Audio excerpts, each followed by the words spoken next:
नमस्कार दोस्तों, मैं Sonu Lohiya UP police GK mock test में आपका हार्दिक स्वागत करता हूं।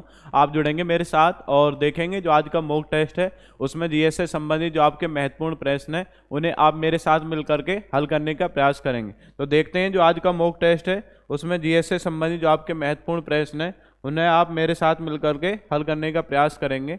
और आज के मॉक टेस्ट का प्रथम क्वेश्चन आपके सामने है। प्रथम क्वेश्चन आप पढ़ रहे हैं, बलवंत राय मेहता समिति ने किस प्रकार की पंचायती राज की व्यवस्था की अनुशंसा की थी। इनमें से आपको बताना है जो बलवंत राय मेहता समिति थी तो उसने कितने स्तरीय पंचायती मॉडल दिया, 2 स्तरीय, 3 स्तरीय, ग्राम स्तरीय या उपयुक्त में से कोई नहीं। बताएंगे आप बलवंत राय मेहता समिति में से बताएंगे कि कितने स्तरीय आपका पंचायती मॉडल दिया। बताएं, सभी कमेंट करके बताएंगे। पंचायत का जो आपका मॉडल है तो इस मॉडल को देने के लिए 3 कमेटी आपकी गठित की गई जो प्रमुख रूप से मॉडल की अगर बात करें तो पंचायती मॉडल के लिए आप 3 कमेटी पढ़ते हैं। पंचायती मॉडल के लिए 3 कमेटी हमने पढ़ी होंगी। तो पंचायती मॉडल के लिए 3 कौन सी कमेटी, एक तो आप पढ़ते हैं बलवंत राय मेहता। कौन सी कमेटी है? बलवंत राय मेहता। एक तो आप ये याद रखेंगे बलवंत राय मेहता, एक याद रखेंगे अशोक मेहता। कौन सी आपकी? अशोक मेहता। और एक आप याद रखेंगे इसी में अशोक मेहता हो गया। एक आप याद रखें पीवी के राव। कौन सी आपकी? पीवी के राव कमेटी। तो ये 4 आप जरूर याद रखें। इनमें से अगर आपसे पूछा जा रहा है बलवंत राय मेहता कमेटी का गठन किस वर्ष किया गया, इसका वर्ष याद रखेंगे 1957। अशोक मेहता का किस वर्ष किया गया, इसका याद रखें 1977। और पीवी के राव का पूछे तो किस वर्ष आपका 1985। इनके ही आपके वर्ष हैं। अब इसने कितने स्तरीय मॉडल दिया वो भी आप देख लेंगे। बलवंत राय मेहता 1, 2 और 3 शब्द हैं अलग अलग, तो आप याद रखेंगे 3 स्तरीय जो आपका मॉडल है वो किसने दिया? आपका बलवंत राय मेहता। इसमें 2 शब्द हैं अशोक और मेहता, तो कितने स्तरीय? 2 स्तरीय पंचायती मॉडल किसने दिया? अशोक मेहता ने। इसमें 4 शब्द हैं पीवी के राव, तो इसमें कितने शब्द हैं? 4। तो आपसे पूछा है 4 स्तरीय मॉडल किसने दिया? आपका पीवी के राव। लेकिन आपसे पूछा जाता है कि वास्तव में भारत में कितने स्तरीय पंचायती मॉडल है, तो 3 स्तरीय पंचायती मॉडल है। और 3 स्तरीय जो आपका पंचायती मॉडल है ये किसने दिया था? ये दिया था आपका बलवंत राय मेहता कमेटी ने। और 3 स्तरीय में आप याद रखेंगे 3 स्तरीय पंचायती मॉडल में होता क्या है, इसमें आप याद रखेंगे 3 स्तर होते हैं। सबसे छोटे स्तर पर यानी आप कह सकते हैं जी निम्न स्तर पर, क्या है? निम्न स्तर पर। निम्न स्तर पर क्या होता है? सबसे छोटे स्तर पर, निम्न स्तर पर होता है आपका ग्राम पंचायत। क्या होता है? ग्राम पंचायत। और मध्यम स्तर पर आपसे पूछा जाए, मध्यम स्तर पर क्या है? मध्यम स्तर। मध्यम स्तर पर आप याद रखेंगे क्षेत्र पंचायत। क्या होता है? क्षेत्र पंचायत। और उच्च स्तर पर आपसे पूछा जाए, उच्च स्तर पर याद रखेंगे क्या होता है? जिला पंचायत। क्या होता है आपका? जिला पंचायत। तो ये 3 स्तरीय आपका मॉडल है, ग्राम पंचायत, क्षेत्र पंचायत और क्या है? जिला पंचायत। आपसे पूछा जाएगा पंचायती राज, सबसे पहले आप याद रखेंगे 2 अक्टूबर 1959। 2 अक्टूबर 1959 को कहां से? आपका नागौर राजस्थान से शुरू किया गया था। तो ये भी आप ध्यान रखेंगे 2 अक्टूबर 1959 से सबसे पहले कहां पे लागू हुआ था पंचायती राज? नागौर राजस्थान में। क्लियर हो गया? तो ये बलवंत राय मेहता कमेटी से पूछा था, तो इसे आप याद रखें 3 स्तरीय। और किस वर्ष गठित की गई थी? 1957 में आपकी गठित की गई बलवंत राय मेहता। आगे बढ़ते हैं, नेक्स्ट क्वेश्चन देखते हैं। नेक्स्ट है भाषाई आधार पर सर्वप्रथम किस राज्य का गठन हुआ। आपको बताना है कि भाषा के आधार पर सबसे पहले कौन सा राज्य बना था। ऑप्शन आपके राजस्थान, ऑप्शन बी आपका आंध्र प्रदेश, ऑप्शन सी आपका मध्य प्रदेश, ऑप्शन डी आपका कर्नाटक। इनमें से आपको बताना भाषा के आधार पर सबसे पहले कौन सा राज्य बना था। तो आपने पढ़ा होगा भाषा के आधार पर सबसे पहले गठित होने वाला राज्य कौन सा? आपका आंध्र प्रदेश। तो आंध्र प्रदेश आपका बना। और आंध्र प्रदेश कौन सी भाषा के आधार पर बना है? तेलुगु भाषा के आधार पर गठित किया गया और 1953 में सबसे पहले इसका गठन हुआ है। तो आपसे आंसर इसमें क्या हो जाएगा? आंसर हो जाएगा आपका आंध्र प्रदेश। और आंध्र प्रदेश किस वर्ष गठित हुआ था? 1953 में। और भाषा पूछे तो कौन सी भाषा के आधार पर? भाषा भी आप याद रखेंगे तेलुगु भाषा के आधार पर इसको आपका गठित हुआ। और उसके बाद में जो आंध्र प्रदेश राज्य है, आंध्र प्रदेश राज्य के अलग मांग करने के लिए एक व्यक्ति थे, इनका नाम था पोटी श्री रामुलु। क्या नाम था? पोटी श्री रामुल्लू। तो पोटी श्री रामुल्लू ने आपके आमरण अनशन किया और आमरण अनशन करने के बाद में इनकी मृत्यु हो गई और इनकी मृत्यु होने के बाद में और आंदोलन उग्र हो गया और उसके बाद में हमें राज्य पुनर्गठन विधेयक से पहले ही आपका एक राज्य अलग से गठित करना पड़ा और इसका नाम क्या है? आंध्र प्रदेश। इसलिए आप पढ़ते हैं भाषा के आधार पर गठित होने वाला पहला राज्य आंध्र प्रदेश 1953 में गठित किया गया। कौन सी भाषा के आधार पर? तेलुगु भाषा के आधार पर गठित किया गया। किसने आपके आमरण अनशन किए थे? पोटी श्री रामुलू ने इसमें आमरण अनशन किए। और उसके बाद में आपके अन्य राज्य पूछे, अन्य राज्य अगर आपसे पूछा जाए, जैसे आपसे पूछेंगे कि अन्य जो राज्य बने, जैसे बाद में राज्य पुनर्गठन आपका विधेयक वो पेश किया गया और उसमें 14 राज्य और 6 नए केंद्र शासित प्रदेश बनाए गए।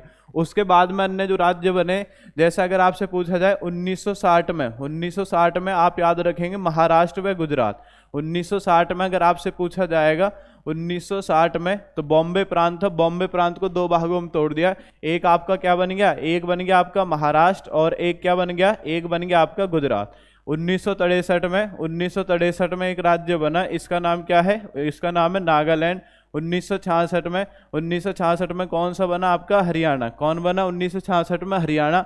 उसके बाद आप याद रखेंगे 1971 में कौन सा बना? 1971 में हिमाचल प्रदेश। 1972 में 3 राज्य बने, कौन कौन से? त्रिपुरा, मेघालय और कौन है आपका? मणिपुर। त्रिपुरा, मेघालय और कौन सा आपका? मणिपुर। ये कब बने जी? 1972 में। 1975 में एक राज्य बना, इसका नाम क्या है? इसका नाम है सिक्किम। कौन सा राज्य आपका? सिक्किम 1975 में। 1987 में 3 राज्य बने, कौन कौन से? एक आपका बना मध्य प्रदेश से अलग होकर के छत्तीसगढ़, एक यूपी से अलग होकर के कौन सा बना? उत्तराखंड, और एक बिहार से अलग होकर के कौन सा बना आपका? झारखंड। तो याद रखेंगे 3 राज्य। और वर्ष 1987 में, इसमें थोड़ा सा मैं बदलाव करता हूं, 1987 में आप याद रखेंगे 1987 में 3 बने आपके। इसमें एक तो क्या बना है? मिजोरम, एक बना अरुणाचल प्रदेश और एक क्या बना आपका? गोवा। मिजोरम, अरुणाचल प्रदेश और आपका गोवा। इस असुविधा के लिए खेद है। और वर्ष 2000 में आप याद रखेंगे, वर्ष 2000 में आप 3 याद रखेंगे, कौन कौन से बने वर्ष 2000 में? एक आप याद रखेंगे मध्य प्रदेश से अलग होकर के 26वां राज्य कौन बना? छत्तीसगढ़। यूपी से अलग होकर के 27वां राज्य कौन बना? उत्तराखंड। और आपसे पूछा जाएगा इसी में, आगे बढ़ते हैं, और आपका जो बिहार राज्य से अलग होकर के 28वां राज्य कौन बना? झारखंड। और एक लास्ट पढ़ते हैं आप, 2 जून 2014, 2 जून 2014 29वां राज्य कौन बना? 29वां राज्य, 29वां याद रखेंगे कौन बना है? तेलंगाना। कौन बना आपका? तेलंगाना, आंध्र प्रदेश से अलग होकर के। एक बार पुनः रिपीट कर लेते हैं इनको। अगर आपसे पूछा 1960 में महाराष्ट्र व गुजरात आपके बने, 1963 में कौन बना आपका? नागालैंड बना है। 1966 में कौन बना? हरियाणा। 1971 में हिमाचल प्रदेश। 1972 में त्रिपुरा, मेघालय और कौन है आपका? मणिपुर। 1975 में आपका सिक्किम। 1987 में मिजोरम, अरुणाचल प्रदेश और गोवा। वर्ष 2000 में छत्तीसगढ़, उत्तराखंड और झारखंड। और 2 जून 2014 में 29वां राज्य कौन बना आपका? तेलंगाना। तो ये राज्यों का आपका गठन है, इसे भी आप याद रखेंगे। क्लियर हुआ? भाषा के आधार पर पूछे तो कौन सा? आंध्र प्रदेश 1953 में तेलुगु भाषा के आधार पर आपका गठित हुआ था। नेक्स्ट आगे बढ़ते हैं, नेक्स्ट क्वेश्चन देखते हैं। नेक्स्ट, क्रिकेट का मक्का किस मैदान को कहा जाता है? 4 ऑप्शन आपके सामने, Lord's, Eden Gardens, Melbourne cricket मैदान या ग्रीन पार्क। इनमें से आपको बताएंगे क्रिकेट का मक्का किसे कहा जाता है, किस मैदान को कहा जाता है। पहले तो ये मैदान देख लें, लॉर्ड्स कहाँ पर है? लॉर्ड्स आपका इंग्लैंड में। कहाँ पर है लॉर्ड्स? ये आपका इंग्लैंड देश में है लॉर्ड्स। उसके बाद में ईडन गार्डन आप पढ़ते ही हैं, भारत में कौन से शहर में स्थित है? ये कोलकाता शहर में स्थित है ईडन गार्डन। मेलबर्न क्रिकेट मैदान, तो ये मेलबर्न कहाँ पर है? ये आपका ऑस्ट्रेलिया में। मेलबर्न कहाँ पर है? ऑस्ट्रेलिया में। क्लियर हुआ? कहाँ पर है? ऑस्ट्रेलिया। और उसके बाद याद रखें ग्रीन पार्क कहाँ पर है? ग्रीन पार्क आप याद रखेंगे कानपुर में। ग्रीन पार्क कहाँ पर है? कानपुर। क्लियर हुआ? तो इनको याद रखेंगे। ये आपके 4 क्रिकेट मैदान है।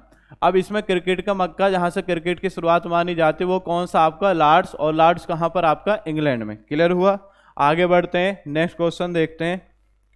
नेक्स्ट है, चटगांव आर्मरी रेड से इनमें से कौन संबंधित था? बताएंगे चटगांव आर्मरी रेड से इनमें से कौन संबंधित था?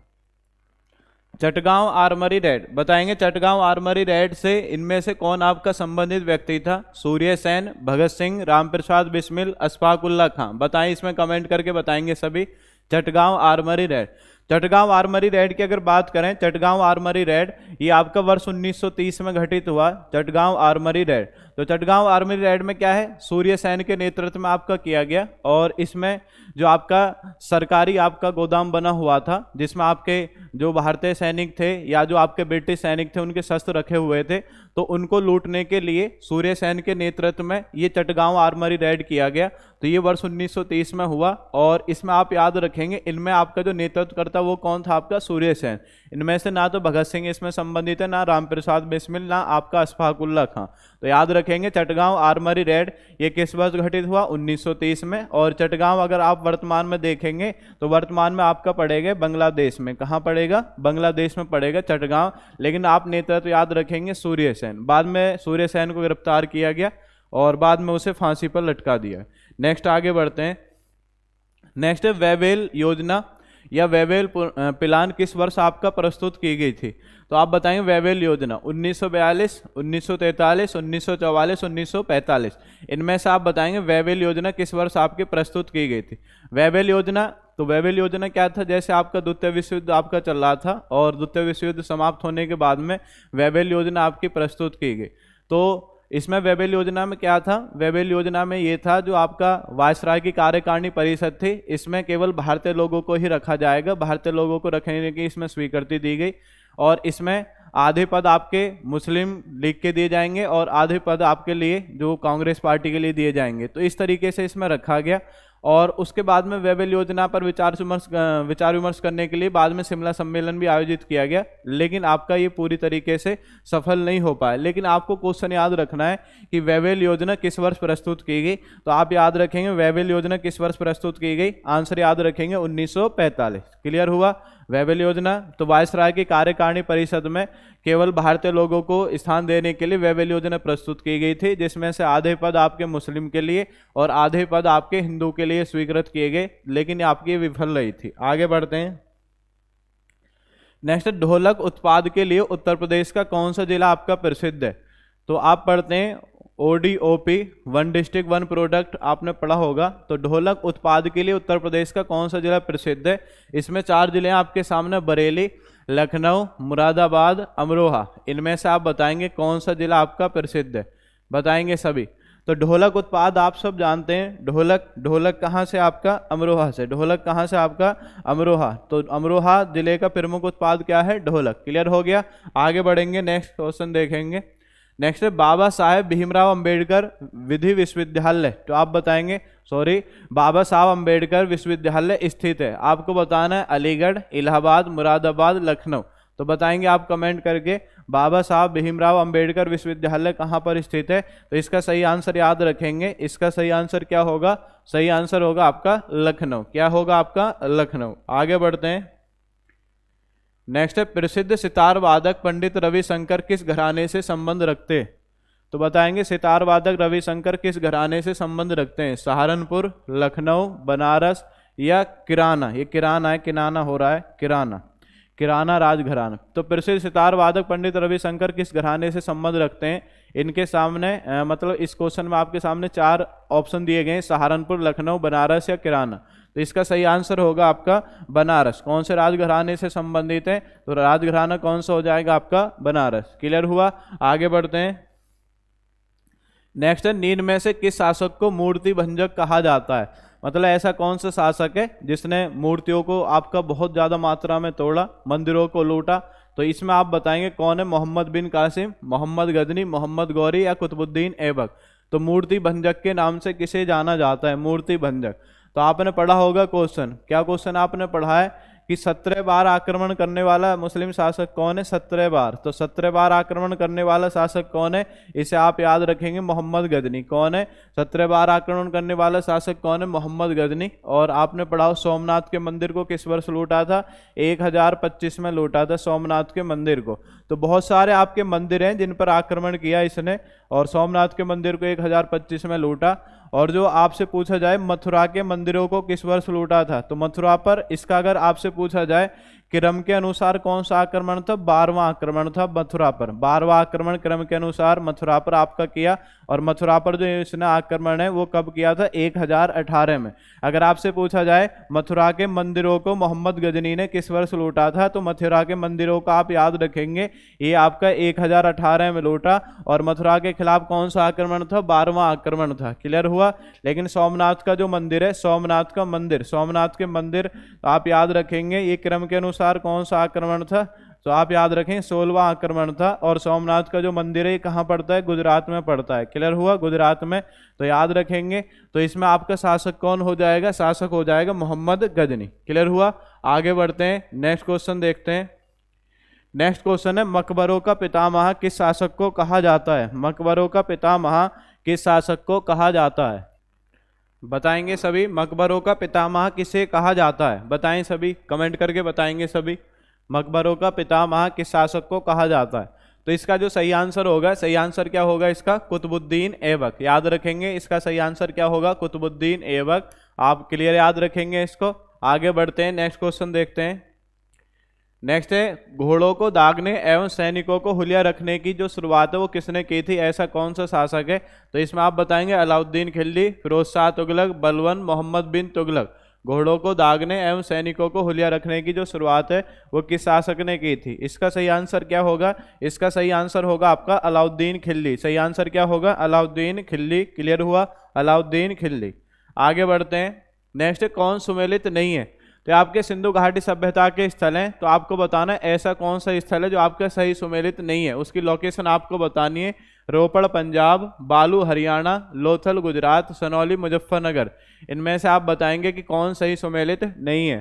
तो आप याद रखेंगे रोपड़ आपका पंजाब सही है, बालू हरियाणा आपका सही है, लोथल गुजरात आपका सही है, सनौली मुजफ्फरनगर ये गलत है, क्योंकि सनौली आपका कहाँ पर है? सनौली जो आपका स्थान है आपका बागपत में। सनौली कहाँ पर है?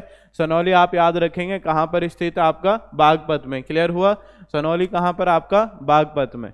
आगे बढ़ते हैं, नेक्स्ट देखेंगे, नेक्स्ट क्वेश्चन। नेक्स्ट है, अथर्ववेद का उपवेद शिल्पवेद के रचनाकार कौन थे? तो आप पढ़ते हैं वेद और उपवेद। जैसे वेद आप पढ़ेंगे वेद, और वेद के बाद में इनको समझने के लिए किसकी रचना की गई? उपवेद की रचना की गई है। वेद आप पढ़ते हैं, वेद कितने? 4 हैं। जैसे 4 में RYS ये आप पढ़ते हैं, और उपवेद भी कितने आपके? 4 हैं। उपवेद भी कितने? 4 है। ADGS ऐसे याद रखेंगे। तो RYS से क्या बन जाएगा? R से क्या बन जाएगा? ये सब आप जानते हैं, पढ़ते हैं। ऋग्वेद बन जाएगा R से। Y से क्या बन जाएगा? Y से बन जाएगा आपका यजुर्वेद। क्रम भी आपका यही है इनका। S से क्या बन जाएगा? S से बन जाएगा आपका सामवेद। A से क्या बन जाएगा? A से बन जाएगा आपका अथर्ववेद। A से क्या बन जाएगा? A से बन जाएगा अथर्ववेद। नेक्स्ट है, अब इनके उपवेद आप देख लेंगे। जैसे ऋग्वेद का क्या बन जाएगा? A से क्या बनेगा ऋग्वेद का? इसका बन जाएगा आपका आयुर्वेद। नेक्स्ट है, D से क्या बन जाएगा? D से बन जाएगा आपका धनुर्वेद। क्या बन गया? धनुर्वेद। G से क्या बन जाएगा? G से बन जाएगा आपका गंधर्ववेद। क्या बना आपका? गंधर्ववेद। S से क्या बन जाएगा? S से बन जाएगा आपका शिल्पवेद। क्या बन जाएगा? शिल्पवेद। क्लियर हो गया? तो आपके ये वेद हैं और इनके उपवेद हैं। अब यहाँ से क्वेश्चन पूछा है अथर्ववेद का उपवेद क्या है? अथर्ववेद का उपवेद क्या है? शिल्पवेद के रचनाकार कौन है? तो शिल्पवेद के रचनाकार पूछे हैं शिल्पवेद के, तो आप याद रखेंगे शिल्पवेद के रचनाकार कौन है? आपके विश्वकर्मा। आपसे पूछे गंधर्ववेद के रचनाकार कौन है? आपके भरत मुनि। नाट्य शास्त्र रचनाकार भी कौन है? भरत मुनि। धनुर्वेद के कौन है? धनुर्वेद के आपके विश्वामित्र। और आयुर्वेद के कौन है? आपके धन्वंतरी। ये भी आप क्रम से याद रखेंगे कि आयुर्वेद के रचनाकार कौन है। आप याद रखेंगे कौन है आयुर्वेद के? धन्वंतरी। आपसे पूछे धनुर्वेद के कौन है? विश्वामित्र। गंधर्ववेद के कौन है? भरत मुनि। और शिल्पवेद के अगर आपसे पूछा जाए तो शिल्पवेद के आप याद रखेंगे कौन है? विश्वकर्मा। क्लियर हो गया? ये आप याद रखें। सबसे पुराना वेद कौन है? सबसे पुराना वेद ऋग्वेद। सबसे नया वेद कौन है? अथर्ववेद।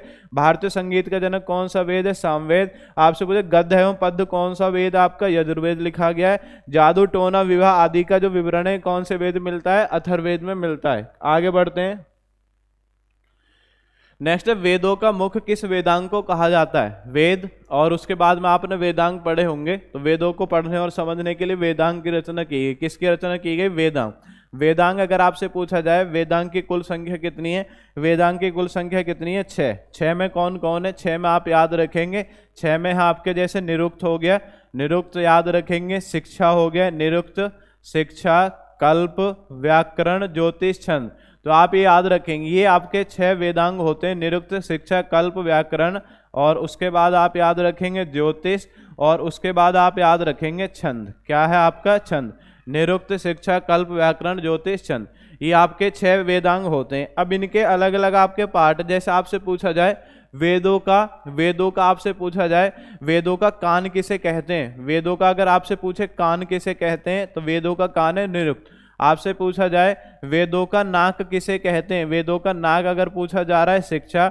आपसे पूछा जाए वेदों का हाथ किसे कहते हैं, वेदों का हाथ याद रखेंगे आप कल्प। आपसे पूछा जाए वेदों का मुख किसे कहते हैं, मुख आप याद रखें, मुख कहते हैं व्याकरण को। आपसे पूछा जाए वेदों का आंख किसे कहते हैं, आंख याद रखेंगे, आंख किसको बोलते हैं, ज्योतिष को। वेदों का पैर किसको बोलते हैं, पैर आप याद रखेंगे, छंद को। ये इनको ऐसे आप सम्मिलित करके याद रखेंगे। अगर आपसे पूछा जा रहा है कि वेदों का कान किसको बोलते हैं, निरुक्त को कहते हैं। वेदों का आपका नाक किसे बोलते हैं, शिक्षा को बोलते हैं। वेदों का हाथ किसे बोलते हैं, कल्प को बोलते हैं। वेदों का मुख किसे बोलते हैं, व्याकरण को। वेदों का आंख किसको बोलते हैं, ज्योतिष को। और वेदों का पैर किसे कहा जाता है, आपका छंद को। क्लियर हो गया जी। आगे बढ़ते हैं, नेक्स्ट क्वेश्चन देखते हैं। तो आंसर आप देखेंगे वेदों का मुख किस वेदांग को कहा जाता है। वेदों का मुख अगर आपसे पूछा गया है तो आंसर क्या हो जाएगा, आंसर हो जाएगा आपका व्याकरण। क्या हो जाएगा, व्याकरण। सबसे बड़ा पुराण इनमें आपको बताना, सबसे बड़ा पुराण कौन सा है। सबसे बड़ा पुराण वायु पुराण है, गरुड़ पुराण, स्कंद पुराण या मत्स्य पुराण। सबसे बड़ा पुराण इनमें से कौन सा है। तो इनमें सबसे बड़ा पुराण आपसे पूछा जाए तो इसका सही आंसर क्या होगा, इसका सही आंसर होगा स्कंद पुराण। सबसे बड़ा आपका पुराण कौन है, स्कंद पुराण। और आपसे पूछा जाए सबसे प्राचीन अगर आपसे पूछ रहा है सबसे प्राचीन पुराण, आप याद रखेंगे कौन सा पुराण है आपका, मत्स्य पुराण। सबसे प्राचीन पुराण कौन है आपका, मत्स्य पुराण। भारत में निम्नलिखित में से कहाँ सबसे बड़ा पोत प्रांगण है या शिपयार्ड है, आप बताएंगे। सबसे बड़ा शिपयार्ड आपका कहाँ पर है, कोलकाता, कोच्चि या कोचीन, मुंबई, विशाखापट्टनम। आप बताएंगे इसमें कौन सा आपका सही आंसर होगा। सबसे बड़ा शिपयार्ड आपका कहाँ पर है, शिपयार्ड आप बताएंगे सबसे बड़ा शिपयार्ड कहाँ पर है। इसका सही आंसर होगा कोच्चि या कोचीन। कोचीन कहाँ पर आपका, कोचीन आपका केरल में। कोचीन कहाँ पर आपका, केरल में। क्लियर हो गया, कोचीन केरल में सबसे बड़ा आपका शिपयार्ड है।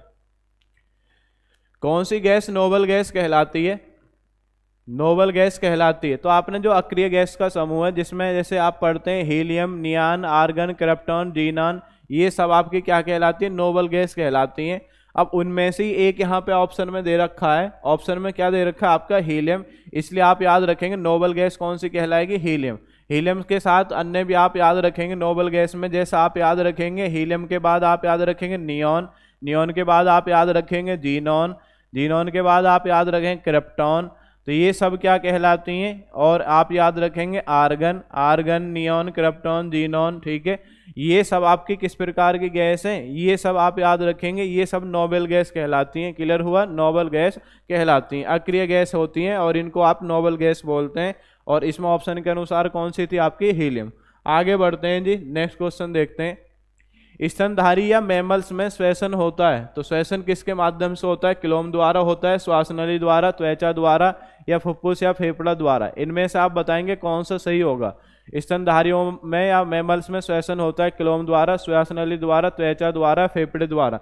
इसका सही आंसर क्या होगा, इसका सही आंसर होगा आपका फेफड़े द्वारा। किसके द्वारा होता है आपका, फेफड़ों द्वारा आपका स्तनधारियों में श्वसन होता है। किसके द्वारा होता है आपका, फेफड़ों द्वारा आपका श्वसन होता है। नेक्स्ट, सिरका का रासायनिक नाम क्या है। 4 ऑप्शन आपके सामने, एसिटिक अम्ल, ब्यूटायरिक अम्ल, फार्मिक अम्ल, टार्टरिक अम्ल। तो ये आपके 4 अम्ल हैं आपके सामने। अब ये अम्ल भी अलग अलग आपके मिलते हैं। जैसे अगर आपसे पूछा है टार्टरिक अम्ल किसमें मिलेगा, टार्टरिक अम्ल मिलेगा आपको अंगूर व इमली में। किसमें मिलेगा आपको टार्टरिक अम्ल, टार्टरिक अम्ल मिलेगा अंगूर व इमली में। फॉर्मिक अम्ल आपसे पूछा जाए ये किसमें मिलेगा, ये मिलेगा आपका चींटियों में। किसमें मिलेगा आपका, चींटी में मिलेगा आपका फार्मिक अम्ल। ब्यूटायरिक अम्ल आपसे पूछा जाए, ब्यूटायरिक अम्ल किसमें मिलेगा आपका, मक्खन में। किसमें मिलेगा, मक्खन में। जब मक्खन सड़ जाता है उसमें से जो आपकी दुर्गंध आती है वो किसके कारण आती है, वो ब्यूटायरिक अम्ल के कारण आती है। और सिरका आपका क्या है, सिरका है एसिटिक अम्ल। क्या है सिरका, एसिटिक अम्ल, या आप इसका सूत्र पढ़ते हैं CH3COOH। ये किसको कहा जाता है, ये सिरका को कहा जाता है। और सिरका को आप क्या बोलते हैं, एसिटिक अम्ल। क्या बोलते हैं, एसिटिक अम्ल। क्लियर हुआ, आगे बढ़ते हैं, नेक्स्ट क्वेश्चन देखते हैं जी। अगर मॉक टेस्ट आपको अच्छा लगा हो तो एक बार आप प्रेस वाला जो बटन है उसको जरूर जो लाइक वाला बटन है उसको जरूर प्रेस करेंगे। सभी लाइक वाला बटन प्रेस करेंगे जी। लास्ट क्वेश्चन आपका, मायोपिया किस अंग का दोष है। मायोपिया पूछा है। जैसे आप नेत्र पढ़ते हैं तो नेत्र में आप दो रोग तो जरूर पढ़ते हैं। दो रोग कौन कौन से हैं, एक तो आप पढ़ते हैं निकट दृष्टि दोष। एक कौन सा है, निकट दृष्टि दोष। ये सामान्य रोग होते हैं निकट दृष्टि दोष। और एक क्या होता है, एक होता है आपका दूरदृष्टि दोष। एक होता है दूरदृष्टि दोष और एक होता है आपका निकट दृष्टि दोष। तो इन दोनों में थोड़ा सा अंतर होता है। निकट दृष्टि दोष आपसे पूछा जाए निकट दृष्टि दोष, तो निकट दृष्टि दोष को इंग्लिश में क्या बोलते हैं, इसको बोलते हैं मायोपिया। क्या बोलते हैं, मायोपिया। इंग्लिश में इसको क्या बोला जाता है, इंग्लिश में बोला जाता है इसको मायोपिया। ये होता है निकट दृष्टि दोष। और दूर दृष्टि दोष को क्या बोलते हैं, इसको बोलते हैं हाइपरमेटोरपिया। क्या बोलते हैं, हाइपरमेटोरपिया। ये इसको इंग्लिश में कहा जाता है, हाइपरमेटोरपिया। अब यहाँ से आप याद रखते हैं निकट दृष्टि दोष के लिए कौन से लेंस का प्रयोग करते हैं उपचार के लिए इसके लिए प्रयोग करते हैं अवतल लेंस। कौन सा आपका, अवतल लेंस, या आप इंग्लिश में क्या बोलेंगे, इंग्लिश में बोलेंगे कॉनकेव लेंस। कौन सा लेंस आपका, कॉनकेव लेंस। और आपसे पूछे हाइपरमेटोरपिया दूर के लिए कौन सा करते हैं, दूर के लिए आप प्रयोग करते हैं कौन सा लेंस करते हैं दूर के लिए प्रयोग करते हैं उत्तल लेंस। कौन सा लेंस आप प्रयोग करते हैं, उत्तल लेंस। या आप याद रखेंगे उत्तल लेंस को आप इंग्लिश में क्या बोलते हैं, इसको बोलते हैं कॉन्वेक्स लेंस। कौन सा बोलते हैं, कॉन्वेक्स लेंस। ये इसको कहा जाता है कॉन्वेक्स लेंस। क्लियर हो गया, तो ये आपके याद रखने हैं इसमें। अब यहाँ से क्वेश्चन पूछा है मायोपिया किस अंग का दोष है, तो आप याद रखेंगे इसका सही आंसर क्या हो जाएगा, नेत्र, या आप आई कह सकते हैं। क्लियर हो गया, मायोपिया किस अंग का दोष है, ये क्लियर हुआ। तो ये आज का मॉक टेस्ट था। और मॉक टेस्ट अगर आपका अच्छा लगा हो तो एक बार चैनल को लाइक करेंगे, सब्सक्राइब करेंगे। और इसी के साथ मैं आपसे विदाई लेता हूँ। मिलते हैं नेक्स्ट मॉक टेस्ट में, तब तक के लिए धन्यवाद। जय हिंद, जय भारत।